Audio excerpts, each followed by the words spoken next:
Hello everyone and welcome back to the channel. In today's video we are going to go over prefabs and how to spawn them using the function instantiate.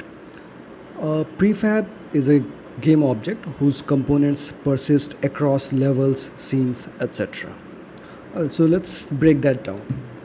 If you are not familiar with what a game object is, do check out my other videos where I have gone over the game objects concept in detail.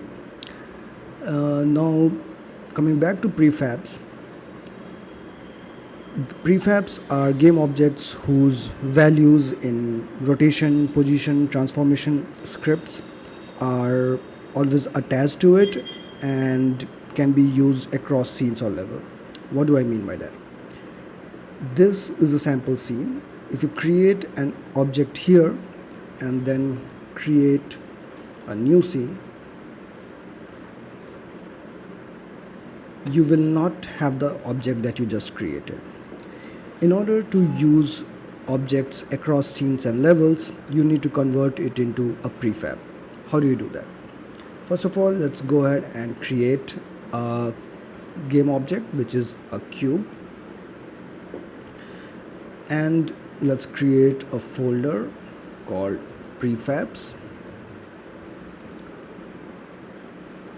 In order to create a prefab, all you have to do is drag and drop the game object here, and that's it.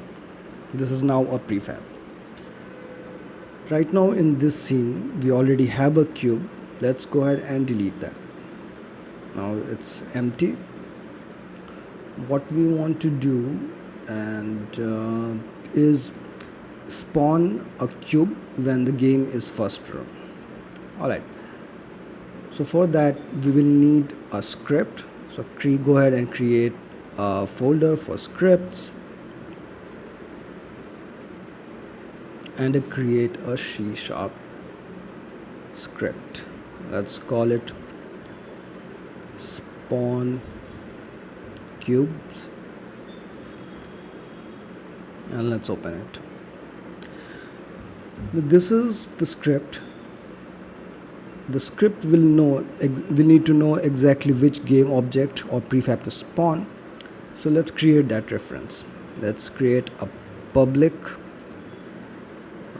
game object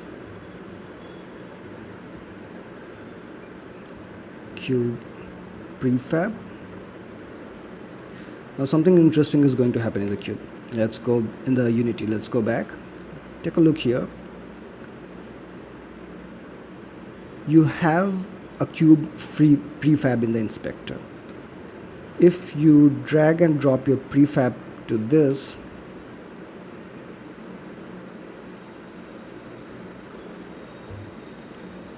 the C# will now know exactly which prefab you are referring to, or rather game object you are referring to. Alright, so what we want to do is spawn the cube when the first frame is updated. For that we are going to use the function instantiate. Instantiate has got three components. First is a prefab, so I'm going to call cube prefab. Then it will need the position where it will be spawned, and we are going to use transform.position component. If you're not familiar with it, again check out my channel. There is a video on transform. So let's go ahead and use cube prefab dot transform dot position, and finally the third argument here is the rotation, which is going to be, and for the rotation to be 0 we use quaternion dot identity. Alright, so let's go back to Unity, and if I click on play or simulate it right now, what do you think is going to happen? If you said nothing, then you are absolutely right. The cube would be instantiated right now because the script that we just wrote exists outside the game world. We need to bring it inside the game world so that it can be called upon. To do that, we will create an empty object and we'll call it spawner and link the script here. Alright, so we have got the spawn cube script inside the game world, and we have the cube prefab. Now if I hit play, I should get the cube. Let's take a look. Alright, there you have it. You have your cube.